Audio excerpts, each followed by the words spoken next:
Hi guys, welcome back to the channel. In today's video, I'm sharing with you a recipe for a blackout bread. For all of you might be wondering what on earth is a blackout bread, it is basically a bread that we're going to be baking with the help of a tea light candle.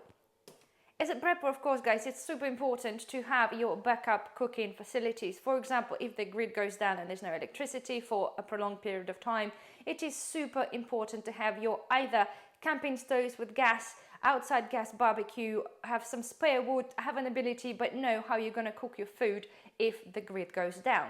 However, by many requests, guys, you have asked me to do some sort of videos, including the bread for an emergency situation. So in this instance, I've chosen to share with you this recipe with the blackout bread. However, guys, it's also part of the video. I wanted to really to underline the point that please do not always believe what you see online. Many people produce videos for the clickbait sake and get millions of views, but the truth is the recipes and things don't work. And one of the key ones that I've seen, guys, is people using or cooking a blackout bread in your Dutch oven. And I tell you what, guys, it does not work, and there's many reasons. I've also seen somebody baking the bread actually in a glass dish, and all the bread comes up slightly a bit rubbery. However, it's a bit that thick and apparently cooks in 4 hours, and they do this with a closed lid. First of all, I'll just tell you what, guys, if you imagine, okay, putting the tea lights and putting your dough underneath, okay, dough consists pretty much 50% of water. So what happens when you put the tea light underneath your Dutch oven and you put the lid? The dough starts to proof because the temperature inside does not reach anywhere near baking ability. So technically, for the bread to be able to bake through, it needs a minimum 160-degree temperature to bake through, especially when we're talking about a proper tall loaf of bread. The Dutch oven inside does not reach any more than 45 degrees. And I've done this, guys, and the reason I'm putting so much emphasis to this, I've done this about 12 times. I've tried the Dutch oven, I tried it inside the oven, outside the oven. I've tried the baking in a glass dish. I've tried it baking in a normal cake form thing, and it doesn't work for the full size bread. It just doesn't work. And it's heartbreaking to see where people putting those videos out there thinking, oh my God, look at this, it's your survival bread, you can cook this with with 6 candles in 4 hours. No, you can't. No, you can't. I've done this time and time again and it fails. The bread proves, but it doesn't cook. So, rant is over, but I felt it's really important to get this off my chest, guys, really sorry. So, now let's go to the recipe, okay? But again, just a little thing before I start, guys. It is not going to produce you a true loaf of bread, really sort of luxury and tall bread that you can make sandwiches with. Absolutely not. We're producing a bog standard, like a focaccia type bread, okay, that it's going to be able to get you through. If you want some carbs, you want some bread, you have flour, dunk it in the soup. This is the best you're going to get it. And how we're going to get it, obviously, I'm going to cover this on the second part of this. So without further ado, let's get the dough made. And it is, again, the proportions, guys, are really important. You cannot put a half a kilo of flour and expect that to cook in 4 hours under the candles. It just won't work, okay? So I've got here flour. We need 200 grams. So in my spoon measures approximately 2 of those spoons give me 200 grams. Okay, so 200 grams go in. I have 3 grams of yeast, dry yeast goes on top. And I have approximately 125 milliliters of water. It all depends, you might have to add on a tiny bit more. Let's just do a bit at a time. Okay, you can add salt if you want. A bit more.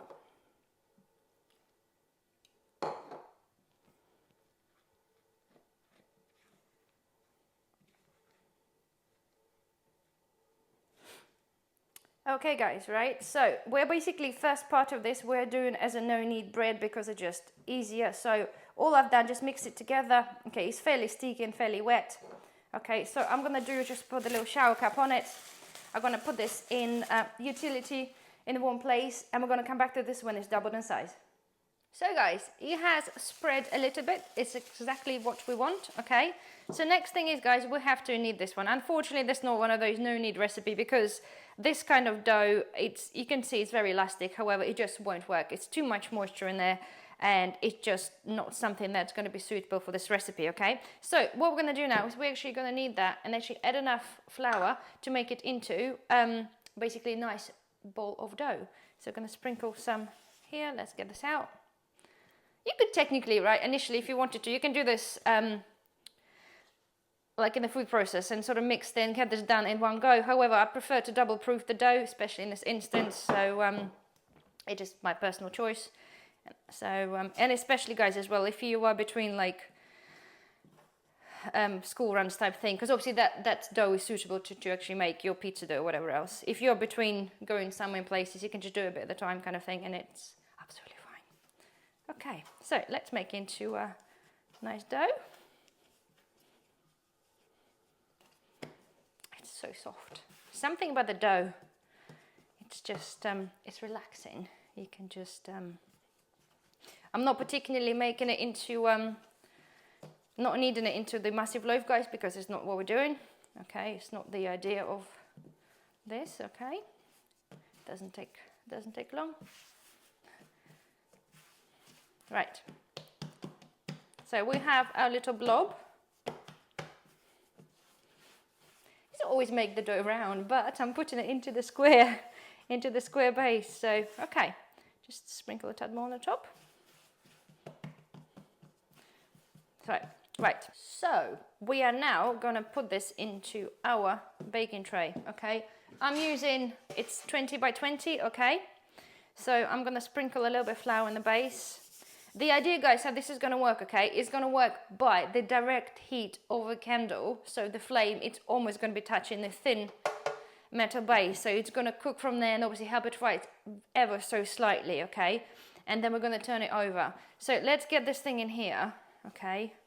And the idea is trying to spread this around the corners as much as possible. And I'm telling you guys, right, this will take 4 hours, okay? This is how bad this is. So again, my point to you guys, when you see somebody baking 4 hours and the cake is like good 20-30 centimeters tall, it's just not visible. It doesn't work, okay? It just doesn't work. And I hate when people lie for the sake of views, especially when it comes to certain things like this. We're talking about survival bread, blackout bread. It's something that people might rely. So if you've ever seen the recipe, you think, do you know what, I never tried this, but I trust this person, and now if you know, if a SHTF situation happens, then I can be able to bake some bread, you know, in the oven following that recipe. But this is the thing, there'll be the wrong time to find out that there's actually a lot of bull. So anyway, right, we have now that. I kind of spread it around in the corners, and all we're trying to do, guys, is to make sure it's even thickness, because we are cooking over the candles, and it will kind of catch the and brown off, kind of almost in the vicinity where the candle is going to touch the flame of the candle going to touch the base. So make sure that it is trying to be as even as possible. It will probably rise uneven anyway, because don't forget, in the oven you have the air circulation that makes things bake properly. We're just putting it on the candles. And guys, I am putting this in the oven just for the safety. I'm going to have the door open. It's easier for me than make a concoction with the like the plates and put the mesh on top and put it on the worktop there. It's a little bit more safer in the oven with the door open. We can do this if you've got pets, you've got kids. It's out of the way, just don't close the door, and it has, to me, it's a better effect, okay? And it gives us extra warmth as well, because we're kind of in a slightly enclosed position, okay? So, bread's done. Okay, let me get this lid up and I'll show you what to do next. So guys, okay, this is how I'm doing this, all right?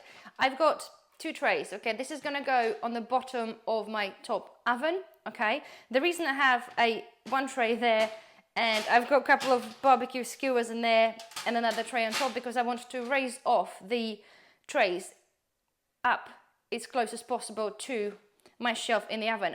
The height will depend on the state of your oven, not the state of your oven, sorry, or the height of your oven and where your shelves go. But basically the idea is to make sure the candles are pretty much as close as possible to the base of your bottom of your tray. Obviously not touching it directly, because it will just burn and obviously blister the metal. However, as close as possibly can. The reason also you can just put the candles on the base of your oven. However, I would strongly discourage you to do that, okay? If your super oven is super clean, that's absolutely fine. You go ahead and do that. That's no problem at all. However, if your oven is, I find in the bottom of my oven, however, while I clean it, I have some, like a layer of like fat or little splats, and it's really easy for it to catch fire, especially if you got the candles too close together, which you also shouldn't be doing. So yeah, to basically safeguard myself and my oven, in case I want to suddenly walk away from this for a little while, I choose to put this on the tray. This is clean and there's no fat, so I avoid any sort of potential issues. This is my OCD talking anyway. So, okay, and guys, we're using eight candles, okay? Make sure when you buy the candles, it tells you the average duration of the candle, okay? This one's at 8 hours. So when you buy this, actually a good point, guys, of actually checking the price and to know how long they last, because you can see those ones are quite thick. You can buy cheaper ones, they only last like a couple hours, and we don't need that. We need the full, well, we don't need the full 8 hours, but we need 4 hours. But because of the budget things that they don't always even last 4 hours. That's why I'm going for 8 hours, okay? You kind of get what you pay for, unfortunately, with things like that. So, okay. So we are having, get them up. Right, so we have 8 candles. So line them up to your kind of whereabouts of, I should have done 9 actually, shouldn't I? Oh well. Here we go, flowers. Line them up, here we go. So we have an effect here, hopefully you get to see this. The top or baking tray going to be sitting on the top, okay? So let me get this in the oven and I'll show you what it looks like. So this is the setup. You can see, guys, 2 trays. You can see candles. They're not touching, but they're very close. So I got to put the tray on the top now. All we're going to do, we're going to leave it for the first 2 hours and then turn it over. So I'm going to show you when I'm doing that.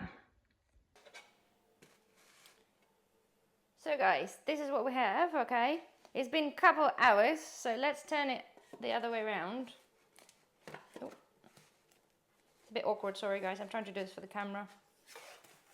Okay, so you can see, okay, where the candle was touching a little bit, it's gone a little bit more browner. However, it is kind of cooking, it's nice and crispy. So all we're gonna do now is just wash it in the oven and, well, in the oven under the candles for another couple of hours. So guys, the time has passed, so let's get it out. So this is what we have. It is literally a, let me put that back, an insult to focaccia bread, but in all glory, this is the best you're gonna get. It kind of looks really nice on the top, you know, kind of got a bit of a design, but obviously it's not risen a lot at all. And that's what I'm saying to you guys, the whole principle when the people show, and this is 4 hours, okay, this is 4 hours. It's just the lack of heat, that's what really makes it literally just pretty much dry, like a bit of a, not so like a cracker, but a bit of, yeah, some stale bread. And this is the point, right? This is the point when I see, and I wanted to specifically demonstrate this, guys. This recipe was halved, okay? So if you tried to do this for like 400 or 500 grams like I've seen before, which I've tried it time and time again, and it's just not working. So anyway, let's get this cut. I'm not really sure which way to cut it, whether go across or not. So I'm going to cut it in half first and then go across. As the focaccia, normally you kind of use this as a, you know, as a bread to put something in there. So let's cut that in. It's crispy, give it that. If you guys wanted to, okay, you could put cover it up with a cloth on the top, let it sit there for a few minutes while it's still warm, and it will soften it up if you didn't like it crispy, okay? So here we go.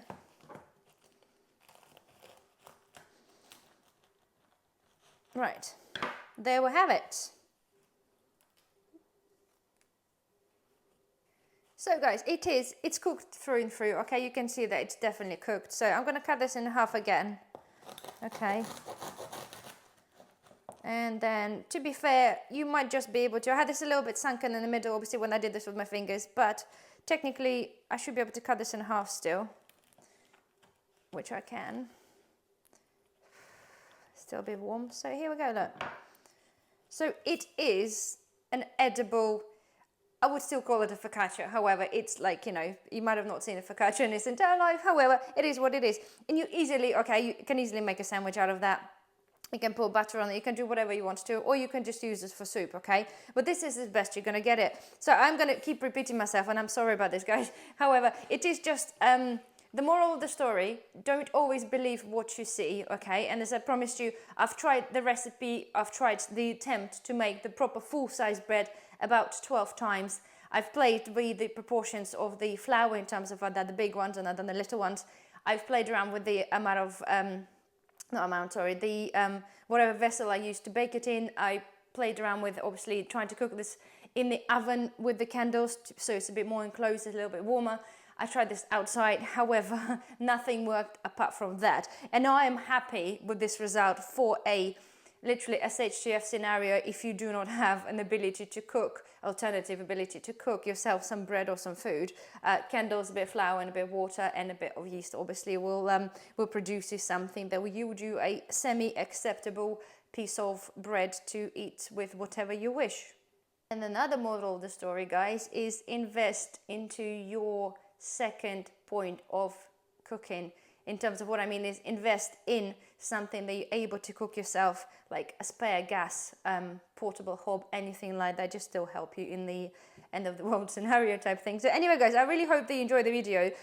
If any of you, by any miracle, managed to bake a whole proper full depth loaf in Dutch oven or anything like this with the candles, and you actually proven and you've baked it, then please get in touch. I would like to give it a go. Anyway, guys, well, thank you for watching. Hopefully you find this probably educational. Excuse my ranting. Don't forget to thumbs up, and I'll see you in the next video. Bye bye.